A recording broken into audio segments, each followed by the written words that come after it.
Rivian reported earnings last night. The company reported a loss for the second quarter that was narrower than expected. Rivian now expects to build about 52,000 vehicles for this year, more than twice the number it made in 2022. The EV maker also has about $10 billion in cash remaining as of June 30th.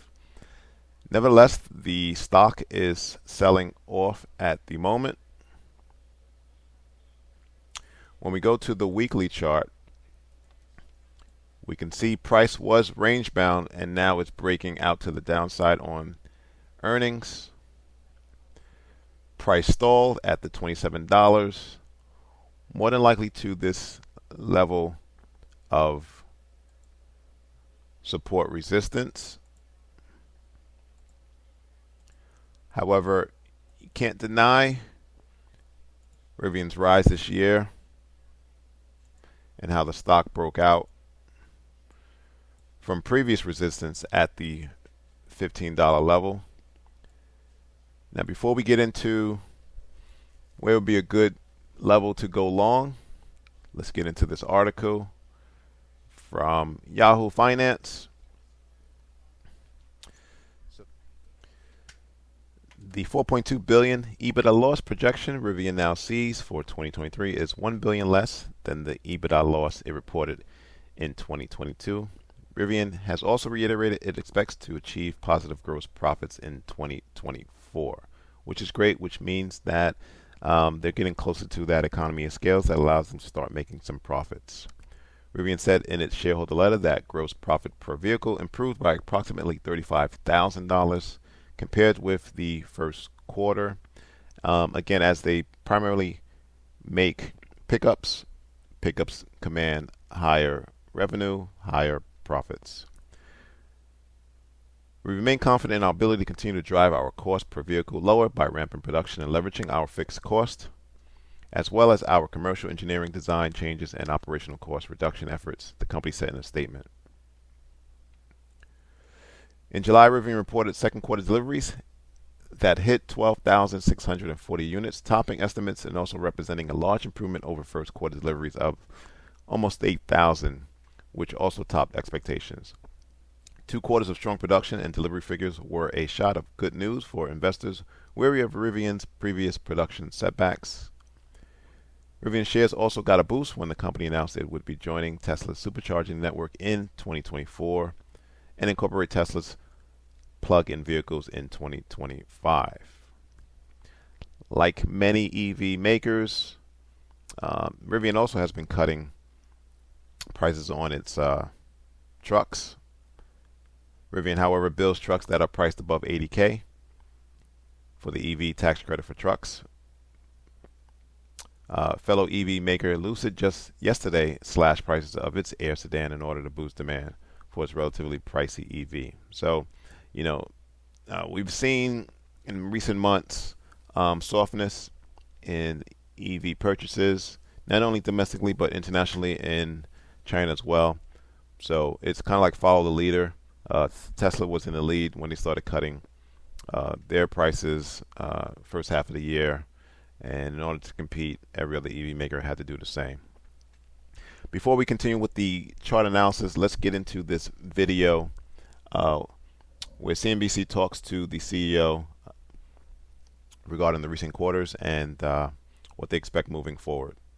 We're watching shares of EV truck maker Rivian after that company reported a smaller than expected adjusted second quarter loss and revenue coming in above estimates. Phil LeBeau joins us now with a special guest. Good morning to you, Phil.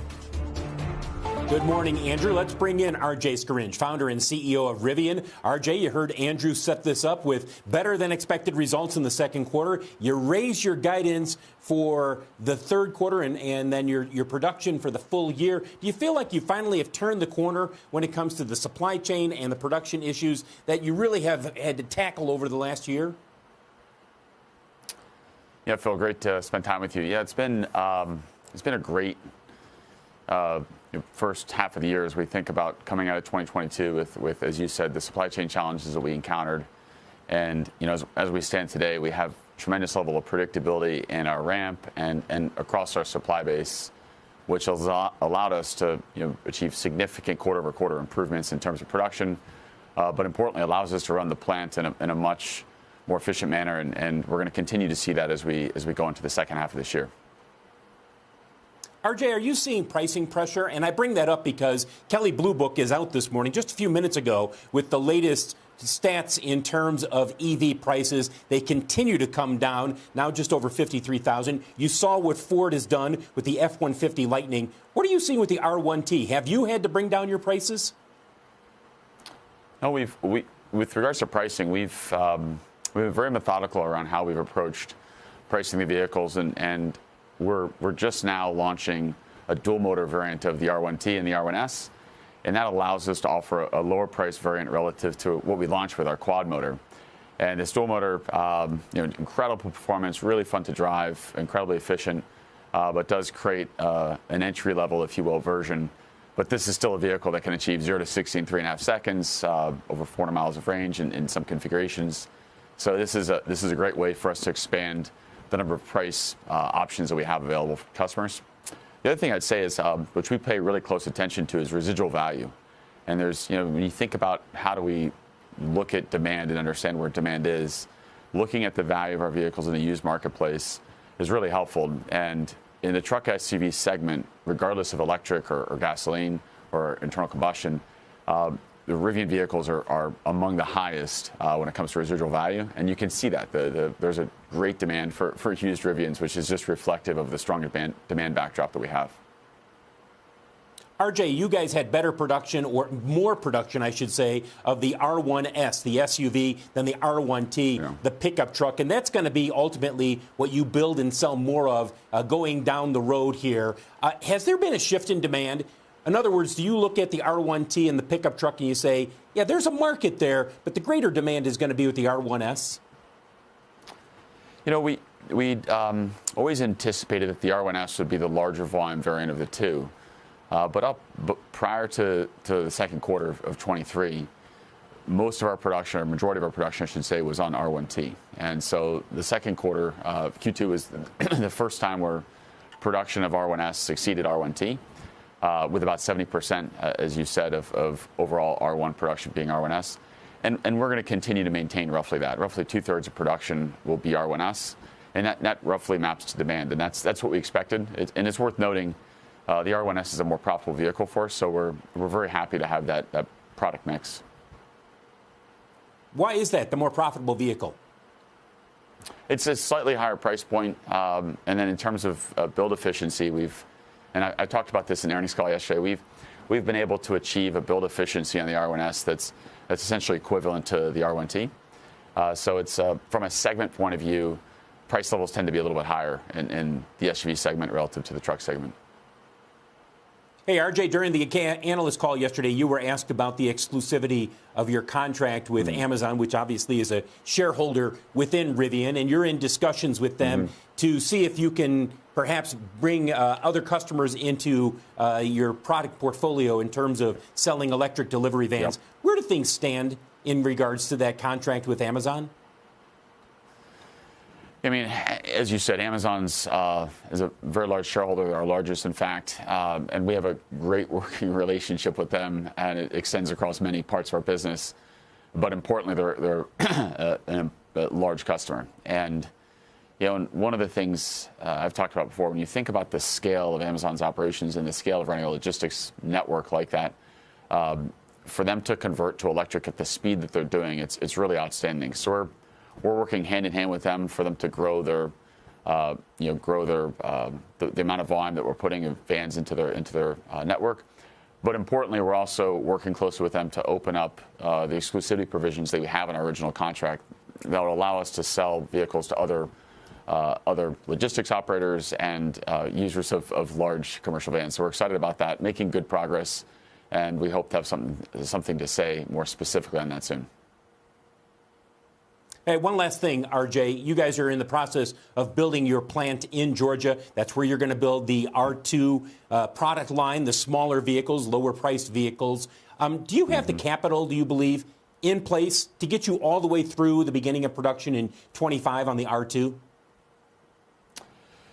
Yeah, production facility for R2 in Georgia, it's making progress. Part of the work that's underway now is all the grading work. So about 80% of the site's been graded and very close to getting it set up for us to start breaking ground on the construction of the site.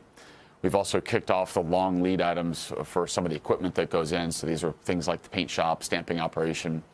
And as Claire and I reiterated yesterday, we've capitalized the business in such a way that we're in a strong cash position and won't require any additional capital through 2025. So we're able to focus on continued ramp in normal and the path to positive gross margin, but of course, and positive margin, but of course also focus on development of the R2 platform. All right, so if you were interested in buying Rivian, but the stock took off like it did in June, there's a couple of confluences. We'll start with the daily chart. You can see we have a golden cross. That's where the 50-day moving average crosses over the 200-day moving average. So this crossover is happening at the $20 level. If I scroll up to the weekly chart, we also have a bullish crossover of the 13 and 26 simple weekly moving average. These moving averages now serve as dynamic support.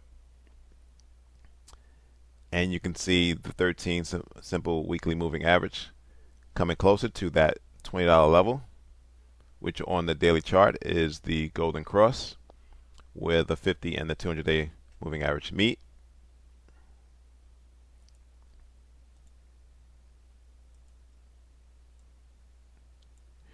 You could also see with the golden cross at 20, if I go left, I see some recent pivot highs. Also near that 20, but more close to that 21 level. You could also see a gap between current price and sub 22, so that should fill.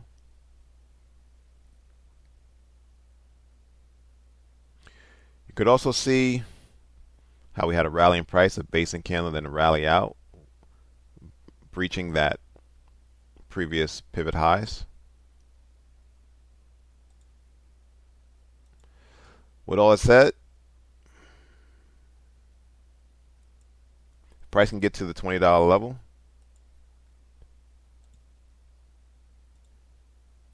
That would be an opportunity to go long.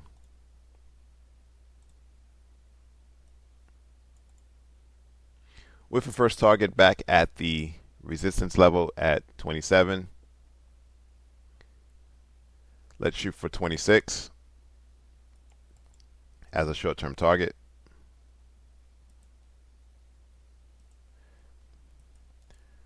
Question is, can and will price get to that $40 level by the end of the year? Only time will tell. Thanks for watching. Subscribe, please. Like the video.